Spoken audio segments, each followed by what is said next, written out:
Les barges à queue noire et les chevaliers gambettes ont déjà commencé à prendre leurs aises. Bientôt, les bernaches cravants vont descendre de Sibérie et les rejoindre.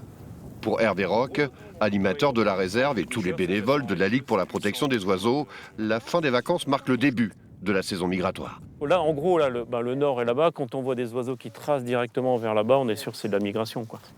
Sur l'île de Ré, on dénombre plus de 350 espèces différentes qui profitent de la quiétude des lieux et surtout de la nourriture offerte par les marais du Fier d'Ars.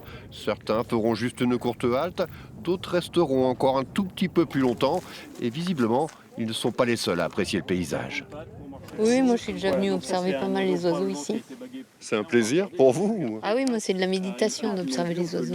C'est des oiseaux qui viennent d'Europe du Nord, hein, et qui viennent passer l'hiver ici, ou certains vont même descendre jusqu'en Afrique. Et ils vont rester longtemps?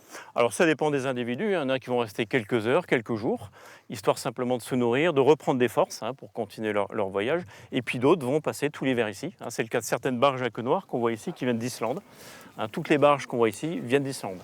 Malheureusement, on le sait, la population mondiale de l'avifaune sauvage est en déclin. Plus de 70% des oiseaux sur la planète sont aujourd'hui issus de l'élevage industriel.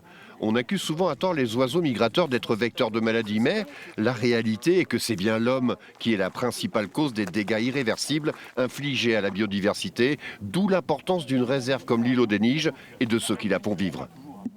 Il faut absolument un guide tel que Hervé pour justement appréhender tous ces détails, ces types d'oiseaux, les explications de fonctionnement du marais, etc. Donc non, c'est vital. On peut bien sûr le faire sans guide, mais je pense très honnêtement, quand on est assez peu connaisseur, donc c'est tout à fait intéressant d'avoir un guide comme Hervé. Cette année encore a été marquée par une hécatombe des macareux sur les 7 îles en Bretagne, mais aussi des pélicans en Méditerranée ou des vautours en Cévennes. Sur l'île de Ré, leurs congénères peuvent encore profiter de ce havre de paix.